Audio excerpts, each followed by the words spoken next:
Hi everyone, and welcome to Jane Talks Real. It's Trek Tuesday, where I'll be talking about and reviewing an episode of the original series, The Next Generation, Voyager, Deep Space Nine, or Enterprise. Today I'm looking at The Offspring, from The Next Generation's third season. Or as I like to call it, that time Data became a daddy. This episode was requested by Matthew L., so thank you for the suggestion, and let's get going.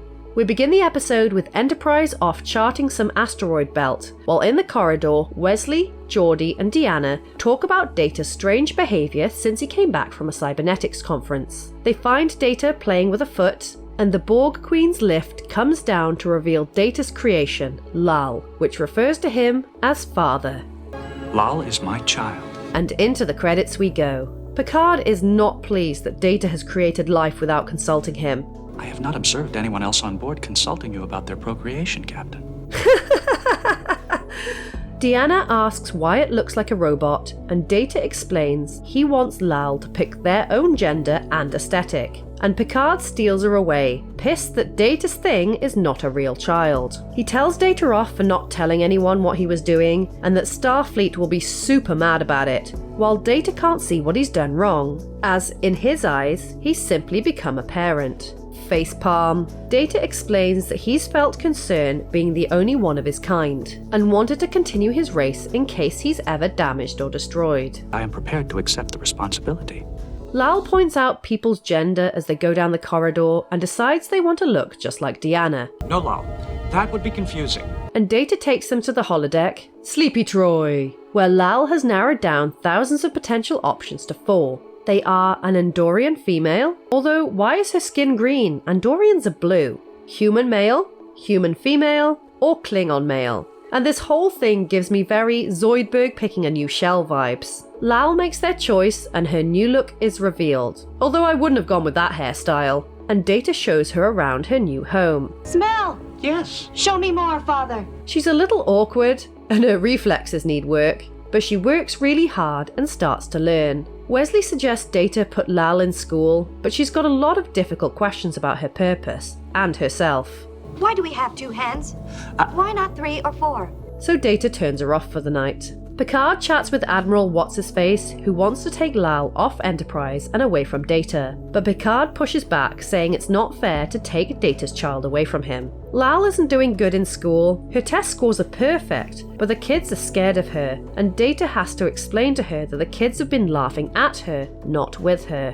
He goes to Beverly for advice on how to help Lal fit in, and she suggests he tell her of his own experiences to help her feel less alone. Picard is lounging when he gets called by the Admiral dude, who is coming for a visit to see if Lal is being taken care of properly, while Data takes her to meet Guinan, where she offers to work in the bar in exchange for social lessons, which Guinan agrees to. Picard breaks the news to Data that Lal could potentially be taken away from him, which he is obviously not happy about, and questions the kind of parent the Admiral is. Guinan is trying to teach Lal about relationships, but she doesn't quite get it. He's biting that female. And Guinan refuses to tell her what the couple are going to get up to next. Riker walks in and Lal puts her new skills to the test. Commander, what are your intentions toward my daughter? Your daughter? And he skedaddles, so I think that went well. Lal is disappointed that she will never experience emotions, and Admiral Dickface has already decided that he's gonna take her away, despite Picard's protests. They get into an argument over it, and then Data technobabbles his argument, but Admiral Ding Dong is pissed that Lal is being used as a bartender, so Guinan sasses him. Admiral Assface talks to Lal, and then she sasses him because he shit-talks Data, and says she wants to stay on board. Lal rushes to Troy saying she's scared and has a panic attack which she can't process, while Admiral Doofus tells Data he's basically got no choice. He's going to take Lal away. Data gives a heartfelt speech to try and save his daughter, but Admiral Dipshit says tough titties, so Picard steps in, putting everything on the line to try and stop this. Captain, you are jeopardizing your command and your career. But Picard don't give a fuck. Data is called to the lab, so everyone tags along, where Lal is suffering a cascade failure, so Admiral Asshat offers to help Data to try and save her. The Admiral is pretty emotional when he has to break the news to the others that Lal is dying, despite Data continually trying to save her, and the father and daughter team have to say goodbye to one another. Thank you for my life. As Lal shuts down. Despite everyone else grieving, Data explains that he transferred Lal's memories to his own program, so she will always be a part of him. Wow. Okay. Where to start? I mean, going into this episode, I knew Data's kid didn't become a mainstay character, so it was inevitable that Lal was either going to die or leave. But it still punches you in the dick when it happens.